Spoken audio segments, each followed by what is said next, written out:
चलिए वेलकम, स्वागत है आप सभी का। पहले समझ लीजिए तो लिखिएगा। 1757 में पलासी का युद्ध हुआ था।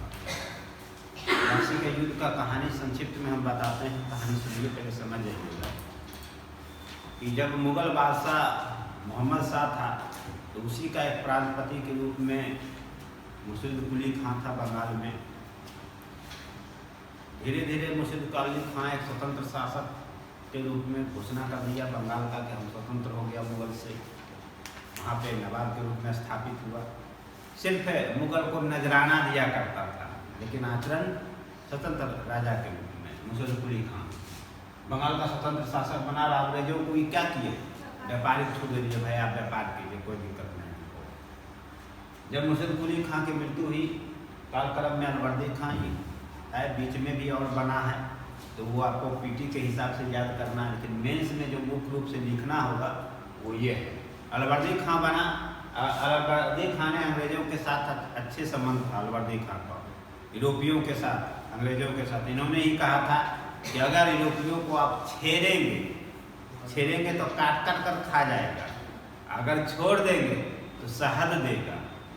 इसका क्या मतलब है कि यूरोपी ये बहुत अच्छा है, अगर हम उसको छेड़ देंगे तो हमको काट के खाएगा, और अगर छोड़ देंगे तो शहद देगा, तो लाभ देगा।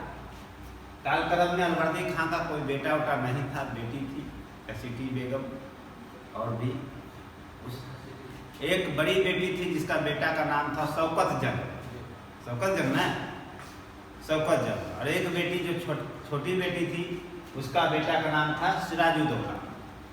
सिराजुद्दौला को अलवर्दी खां नवाब घोषित कर दिया। तो स्वाभाविक है कि बड़ी बेटी और नाती जो होगा, बड़ी बेटी का जो पुत्र होगा, तो वो संतोष होगा है कि भाई हम बड़ा है, हमको नहीं नवाब बनाया, हमारी माँ बड़ा है, हमको नवाब नहीं बनाया, और उसको नवाब बना दिया, वो संतोष था। लेकिन सिराजुद्दौला एक स्वतंत्र एवं संप्रभु शासक के रूप में आचरण करने लगा। स्वतंत्र का मतलब होता है कि हम किसी के अधीन नहीं, हम अंग्रेजों की बात नहीं मानेंगे। संप्रभु का मतलब होता है कि हम स्वयं निर्णय लेंगे कि हमारे राज्य में क्या होना चाहिए। ठीक है। उसी क्रम में सिराजुद्दौला अंग्रेजों को जो पहले से उसको व्यापारिक छूट मिला हुआ था वो देना क्या कर दिया, बंद कर दिए। तो जब अंग्रेजों को व्यापारिक छूट देना बंद हो जाएगा, पहले से उसको मिल रहा था, और फिर एकाएक उस पर ब्रेक लगेगा तो उसको नहीं कष्ट होगा, कष्ट तो होगा ही। यानी मूल जल था पलासी के युद्ध में जो संघर्ष हुआ नवाब के बीच और ईस्ट इंडिया कंपनी के बीच में, उसका मुख्य कारण था व्यापारिक छूट का मामला ही था। इसके अलावे कई कारण बने, लेकिन मुख्य कारण क्या है, व्यापारिक छूट। अब किसी को तुम पहले से अपना घर के बगल में या घर के अपना जमीन पे कुछ दे दिया उसको काम करने के लिए, और बाद में तुम्हारा पूर्वज ने नहीं कहता है। अभी गांव में सुना होगा कि बहुत ऐसे भूमिहीन था जिसका पूर्वज ने उसको घर बसाने के लिए दे दिया, बना अपना रह रहा था। जब उसका बेटा पोता आया, जमीन की कमी हुई तो उसको भगाता है। गाँव में सुने हो ऐसा, भगाता है तो वो आक्रोश हो जाता है, झगड़ा होता है, ब्लॉक में अंचल अधिकारी के पास, जिला पदाधिकारी के पास, कहीं कहीं आवेदन देता है कि हमारे पूर्वज रह रहे थे, हमको ये भगा रहा है। वही बात मामला था। अब कारण क्या था, ये तो पृष्ठभूमि है कि पृष्ठभूमि का मतलब होता है कि कारण कैसे बना, उसको आप कैसे प्रश्न से उत्तर में जोड़ेंगे। हमने प्रश्न से उत्तर में यहाँ ला दिया व्यापारिक छूट देना नहीं चाहता था। स्वाभाविक है कुछ ना कुछ झगड़ा तो होगा ही। अब उस झगड़ा के जड़ में कई जड़ें थी। पहला कि राजकोषीय संघर्ष था। राजकोषीय संघर्ष मतलब अंग्रेज व्यापारिक छूट चाहता था, नवाब सिराजुद्दौला देना नहीं चाहते। ठीक है। नवाब चाहते थे कि हम नहीं देंगे, हम अपने तरीके से राज को चलाएंगे तो हमको अधिक से अधिक लाभ होगा। अंग्रेज अपना चक्कर में था। व्यापारिक छूट का मामला बता ही दिए। सिराजुद्दौला अंग्रेजों को व्यापारिक छूट देना नहीं चाहते थे, तो वो संतोष होगा कि नहीं, अंग्रेज में होगा। अंग्रेजों द्वारा व्यापारिक सुविधाओं का क्या किया गया, दुरुपयोग किया गया। अगर उसको पहले से मिला था, खूब दुरुपयोग किया। मनमानी जो व्यापार लोग थे, व्यापारी लोग थे, उसे मनमानी असुलता था, दुरुपयोग तो किया ही। अंग्रेजों द्वारा बिना अनुमति के व्यापारी कोठी कर रहा था। भाई नवाब है तो नवाब से अनुमति लोगे ना कि हम इसको घेरे कि नहीं घेरे। अंग्रेज बिना अनुमति के घेरना स्टार्ट कर दिया। तो नवाब, क्योंकि नवाब कैसा शासक बनना चाहता था, स्वतंत्र एवं संप्रभु, तो उसको तो दिक्कत होगा ही, असंतोष तो होगा ही नवाब में।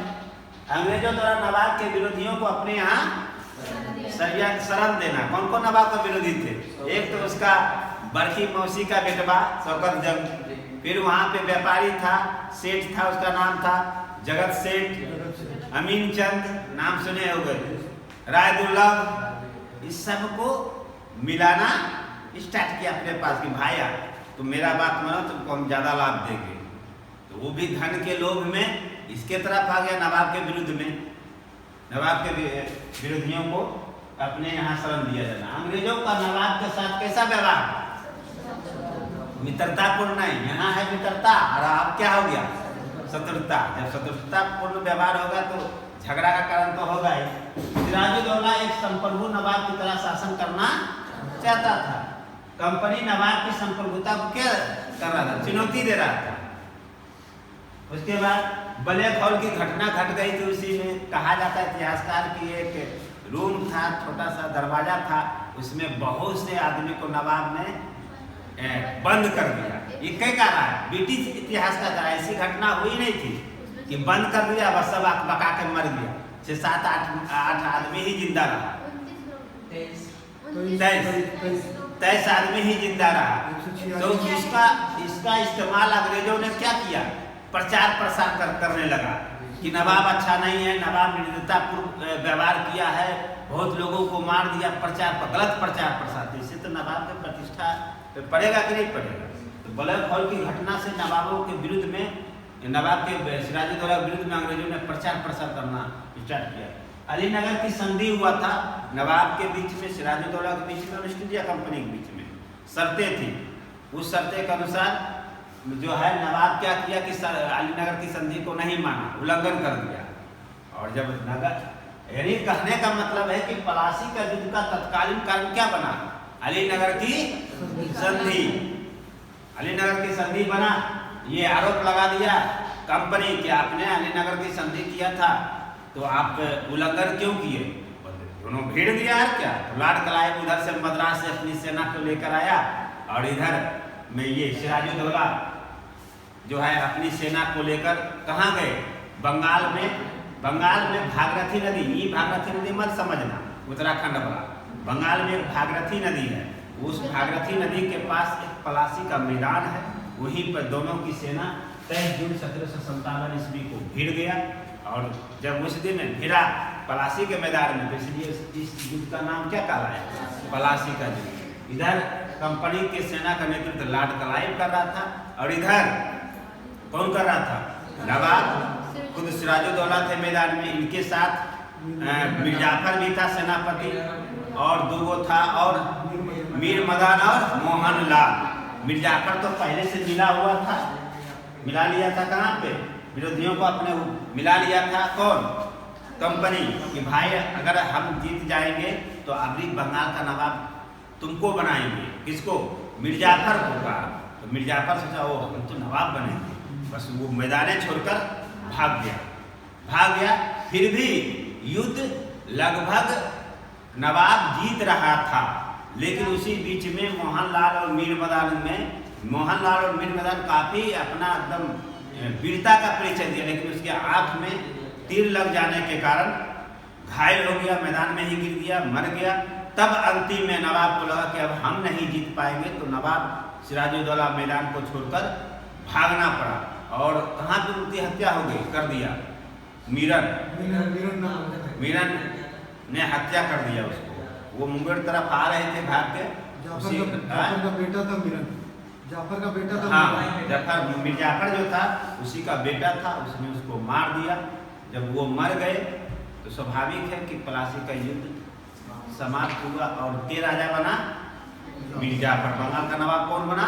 मिर्जाफर। देखो यहाँ लिखे हैं कि यह विश्वासघात का युद्ध था। विश्वासघात का ही युद्ध है, विश्वास था। विश्वासघात का युद्ध था। क्योंकि मिर्जाफर अगर विश्वासघाती नहीं करता तो शायद नवाब नहीं हारता, जीत जाता। दूसरा, अंग्रेजी सेना बिना लड़े ही जीत गई और नवाब बिना लड़े ही हार गए, क्योंकि विश्वासघात जब हो जाएगा तो नहीं जीत पाओगे, कोई नहीं जीत पाता, कतनो बलशाली कतनो वीर होगा। विश्वासघात का युद्ध था, बिना लड़े ही अंग्रेजी सेना जीत गया और भारतीय नवाब जो बंगाल के नवाब सिराजुद्दौला थे वो हार गए और अंततः मिर्जाफर बंगाल का क्या बना, नवाब बन गया। तो इसका क्या परिणाम होगा, क्या प्रभाव होगा आप तुम समझ सकते हो, हम इसको बताएंगे। चलो लिखो।